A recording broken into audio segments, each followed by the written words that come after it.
अस्सलामुअलैकुम, उम्मीद करता हूँ आप सब खैरियत से होंगे। कैसर अहमद राज साहब इंजीनियर मोहम्मद अली मिर्ज़ा साहब की इस बात से बहुत ज़्यादा चिढ़ते हैं कि जब इंजीनियर मोहम्मद अली मिर्ज़ा साहब कैसर भाई को कहते हैं कि ये मौलवियों के फ्रंट मैन है, तो कैसर भाई आगे से जवाब देते हैं कि भाई मेरा किसी भी फ़िरके से ताल्लुक़ नहीं है। मैं अपने आप को बरेलवी, देवबंदी, अहले शिया नहीं कहता, बल्कि मुसलमान कहलाने पर फ़ख्र महसूस करता हूँ और सबको अपना मुसलमान भाई समझता हूँ। तो इंजीनियर मोहम्मद अली मिर्ज़ा जो मुझे कह रहा है कि ये फ़िरकों का या फिर मौलवियों का फ्रंट मैन है, ये इंजीनियर मिर्ज़ा मुझ पर जो इल्ज़ाम लगाता है ये 100% गलत है और इस बात से इंजीनियर मिर्ज़ा को चाहिए कि वो मुझसे माफ़ी मांगे। अब ये आप सबको पता है कैसर भाई इस बात से बयान करते हैं। तो यहाँ पर कैसर भाई मैं आपको बता दूँ कि इंजीनियर मोहम्मद अली मिर्ज़ा साहब जो आपको मौलवियों का फ्रंट मैन कह रहे होते हैं ना, वो उन मानों में नहीं कह रहे होते कि आप जो मौलवियों से कोई तनख्वाह ले रहे हैं या फिर मदरसों से आप कोई तनख्वाह ले रहे हैं, वो उन्होंने आपको जो रखा हुआ है वो आपको इंस्ट्रक्शन देते हैं कि भाई यहाँ पर ये करो, वहाँ पर वो करो। ऐसा कुछ नहीं, बल्कि इंजीनियर मोहम्मद अली मिर्ज़ा साहब आपको उन मानों में कहते हैं कि जब भी अली भाई किसी मौलवी के वास्ते बात करते हैं, किसी मदरसे के वास्ते बात करते हैं, तब वो जब कोई बंदा उस मौलवी के दिफा में आए ना आए, सबसे पहले जो कैसर भाई के दिफा में आए होते हैं।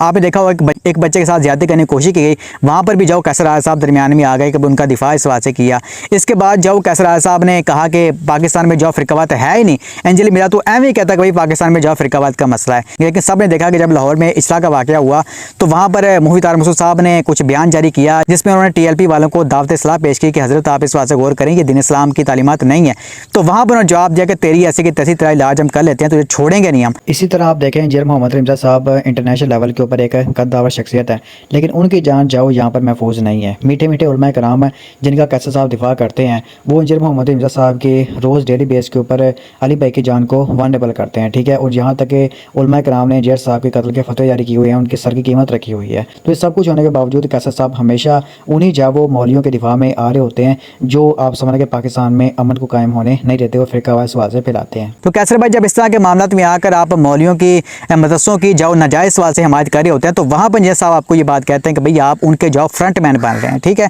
और अगर आप ये बात कहते हैं कि नहीं जी ये बिल्कुल इस बात से गलत है, मैं फिर भी इस चीज़ को तस्लीम नहीं करता, तो कैसर भाई आप अपनी अदाओं के ऊपर जाओ कब गौर करेंगे। आपको याद हो कि ना याद हो, हमें याद है ज़रा ज़रा। आप इंजीनियर मोहम्मद अली मिर्ज़ा साहब के भाई इल्ज़ाम लगाते हो कि इंजीनियर मिर्ज़ा सेकुलर्स की डार्लिंग है, इंजीनियर मिर्ज़ा सेकुलर्स का हमनवा है। आपको इंजीनियर साहब के ऊपर इल्ज़ाम लगाते हुए शर्म नहीं आती? जब आप इंजीनियर मोहम्मद अली मिर्ज़ा साहब के पास अकेडमी गए थे और आपने सेकुलरिज्म की जो डेफिनेशन की थी, तो वहाँ पर इंजीनियर साहब ने आपके मुंह के ऊपर ये बात कही थी कि भाई जो सेकुलरिज्म की तारीफ तुम कर रहे हो ना, मैं इसको कुफर समझता हूँ, और जो बंदा इसके ऊपर अमल करता है ना वो बंदा भी इस बात से काफिर है। अब इससे बड़ा जो इंजीनियर मोहम्मद अली मिर्ज़ा साहब कौन सा फतवा दे सकते थे जो कि अली भाई ने वहाँ पर दिया, लेकिन फिर भी आपने वहाँ पर मुनाफिकत की और वापस आकर इंजीनियर मोहम्मद अली मिर्ज़ा साहब के ऊपर बार बार वो इल्ज़ाम लगाया कि ये सेकुलरिज्म की डार्लिंग है, ये सेकुलरिज्म का हमनवा है, ये ऐसे है, ये वैसे है। हालांकि एक बंदा बार बार ये बात क्लियर कर चुका है कि नहीं यार मैं उसको कुफर समझता हूँ, लेकिन फिर भी जो आपको इस बात से अकल नहीं है। तो कैसर भाई आपको इस बात से अपनी अदाओं के ऊपर भी गौर करने की ज़रूरत है कि जब कोई आपके ऊपर कोई इस तरह का इल्ज़ाम लगाता है तो आपको बड़ी तकलीफ होती है,